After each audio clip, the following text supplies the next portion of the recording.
बहुत सारी ऐसी घटनाएं हैं ना, जब घटती है तो पता नहीं चलता, लगता है कोई सामान्य घटना घट रही है और सुनने में भी समान लगता है, लेकिन उसका असर बहुत दूरगामी होता है। और इसी परिप्रेक्ष्य में अगर बात करें तो ऐसी एक घटना अभी प्रधानमंत्री नरेंद्र मोदी जी का विदेश यात्रा में 5 देशों का घट रहा है। उनके विदेश यात्रा के क्रम में अभी अर्जेंटीना के बाद अगला पड़ाव ब्राजील है, और ब्राजील देश के दूसरे सबसे बड़े शहर रियो दी जेनेरियो में 6 और 7 जुलाई को ब्रिक्स शिखर सम्मेलन में उनका भाग लेना है। और ये ब्रिक्स शिखर सम्मेलन भारत के लिए बहुत ज्यादा अहम रोल अदा करेगा, और इस शिखर सम्मेलन का प्रमुख उद्देश्य है ग्लोबल साउथ के सहयोगों को बढ़ावा देना। दोस्तों, मैं वीडियो में आगे बढ़ूं और आप लोगों को समझा पाऊं कि इससे भारत को क्या फायदा होगा। सबसे पहले हम लोग ये समझ लेते हैं कि ब्रिक्स होता क्या चीज है। अगर ब्रिक्स की बात किया जाए तो ब्रिक्स की स्थापना 2009 में 4 देश के साथ मिलकर हुई, और ये जो 4 देश का जो शुरू का लेटर है उन्हीं के नाम को जोड़कर ये ब्रिक का नामकरण हुआ। अगर ब्रिक का बी की बात करें तो बी का मतलब ब्राजील है, आर का मतलब रसिया है, आई का मतलब इंडिया है और सी का मतलब चाइना है। और इस ब्रिक की उपयोगिता को देखकर एक साल बाद जस्ट अगले साल ही उसके 2010 में साउथ अफ्रीका भी इससे जुड़ गया। अब साउथ अफ्रीका जुड़ा तो साउथ अफ्रीका का नाम किस शुरू होता है? एस से। तो अब ब्रिक क्या बन गया? ब्रिक्स। तो जो 4 देशों से शुरू हुआ था 2010 में, क्या हो गया? 5 देश हो गया। अब इस ब्रिक्स जो संगठन की स्थापना का प्रमुख उद्देश्य था उभरती हुई अर्थव्यवस्था के देशों से जुड़ना, उन लोग का मतलब उन लोग को समझते हुए उनको एक मुख्य धारा में शामिल करना। और इसके साथ ही में जो पश्चिमी देशों के बहुत सारी संस्थाएं हैं जो आर्थिक दादागिरी तो चलाती हैं, आर्थिक दादागिरी के साथ साथ बहुत सारे क्षेत्रों में दादागिरी चलाती है, उनके दादागिरी को कम करना और उसके साथ ही साथ विकासशील देशों का आवाज बनना। और इनकी उपयोगिता और ख्याति बढ़ते बढ़ते पिछले साल 24 में इसके साथ 6 देश और जुड़ गए। 6 देशों में मुख्य रूप से सऊदी अरब है, ईरान है, मिस्र है और इंडोनेशिया सहित 6 देश जुड़ गए। अब ये ब्रिक्स का नाम अब ब्रिक्स प्लस हो गया। तो अभी जो हम लोग ब्रिक्स देश का नाम सुनते हैं उसका शॉर्ट नाम है, इसका पूरा नाम क्या है? BRICS plus.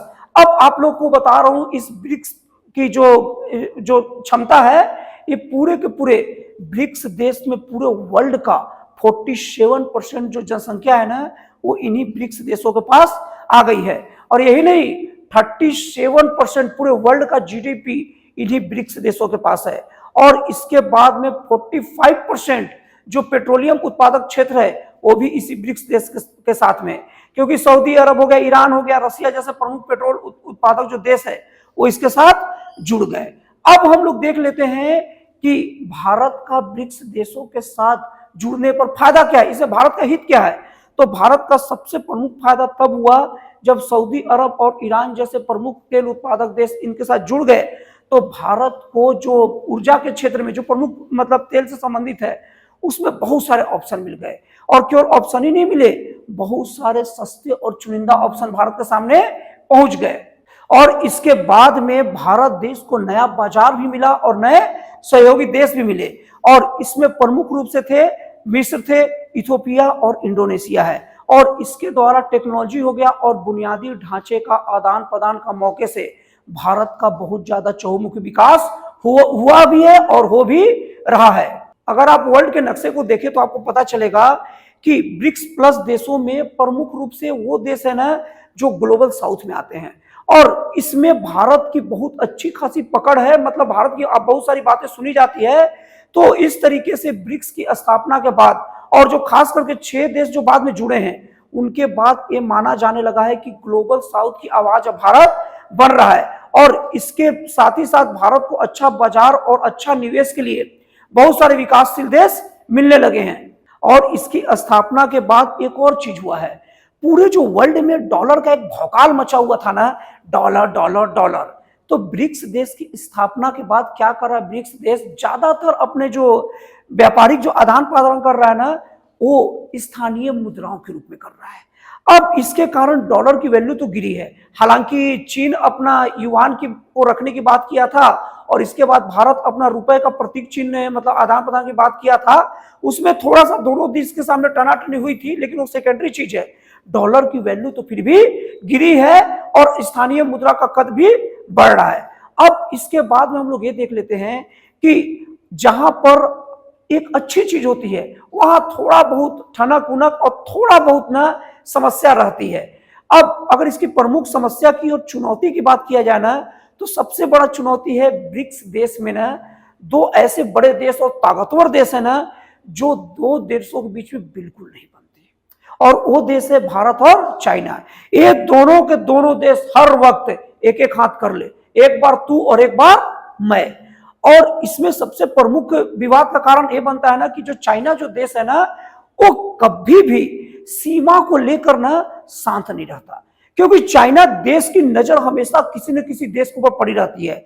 इसीलिए चाइना स्पष्ट सीमा मतलब वर्ल्ड का एक क्लियर नक्शा के पक्ष में नहीं रहता, जबकि भारत का ये कहना है कि आप वर्ल्ड का सीमाओं का आप अच्छे सीमांकन करें, आप बताओ आपकी क्या सीमा है, मेरी क्या सीमा है, और उसको लेकर एक सर्वमान्य वर्ल्ड का नक्शा बनाया जाए ताकि कोई भी दूसरे की सीमाओं में हस्तक्षेप न करे। और इन दोनों समस्याओं के कारण भारत और चीन में अक्सर विवाद होते रहता है, जो ब्रिक्स देश के लिए बहुत ज्यादा चुनौती है कि इन दोनों को कैसे मेंटेन किया जाएगा। और दूसरी चुनौती यह है ना कि ब्रिक्स देशों में जो भी निर्णय लिया जाता है इस संगठन से, वो जब तक पूरे के पूरे देश की सहमति न हो जाना तब तक निर्णय नहीं आएगा।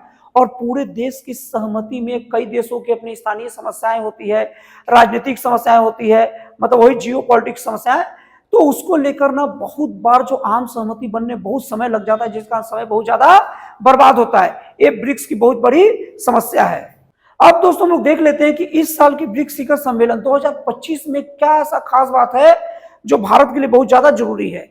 सबसे बड़ी बात इस ब्रिक्स शिखर सम्मेलन की बड़ी बात यह है, इसमें दो शक्तिशाली देश चीन और रसिया अनुपस्थित हैं, मतलब वहां एक गैर हाजिर है, और इसलिए अभी सबसे प्रमुख देश भारत ही है। तो अभी इस शिखर सम्मेलन के द्वारा भारत पूरे ग्लोबल साउथ का आवाज बनेगा। और अब इसके साथ ही साथ चीन का जो महत्वाकांक्षी योजना और बहुत ही ज्यादा एक दूसरे के देशों की सीमाओं को हड़पने का जो गंदी नियत वाली योजना है ना, जिसको बेल्ट एंड रोड इनिशिएटिव, जिसे शॉर्ट में BRI कहते हैं, उस योजना का ब्राजील के द्वारा दूरी बनाना ये भारत के पक्ष में बहुत बड़ी बात के रूप में देखा जा रहा है। और यही नहीं, अभी ब्राजील की राजधानी ब्रासिलिया में ना प्रधानमंत्री नरेंद्र मोदी के सम्मान में स्टेट विजिट का आयोजन किया गया है। यहाँ ध्यान देने वाली बात यह है कि ब्रिक्स में केवल भारत ही नहीं, बहुत सारे देश हैं, और उन कोई भी देश के प्रधानमंत्री या राष्ट्रपति को यह सम्मान नहीं दिया जा रहा है, स्पेशल भारत को सम्मान दिया जा रहा है। और चूंकि मैंने अभी बताया कि चीन और रसिया उपस्थित है नहीं, तो अभी पूरे के पूरे ग्लोबल साउथ के देश में प्रधानमंत्री मोदी और मतलब भारत का आवाज प्रमुख आवाज बनेगा। और केवल आवाज ही नहीं बनेगा, अभी जो वहां नीति निर्माण होगा वो भारत वहां का नीति निर्माता भी बनेगा। और अभी इसी ब्रिक्स में बहुत सारे गल्फ कंट्री मौजूद है, उनसे बहुत सारी ऊर्जा के क्षेत्र में बहुत ही भारत के पक्ष में निर्णय भी बनेंगे।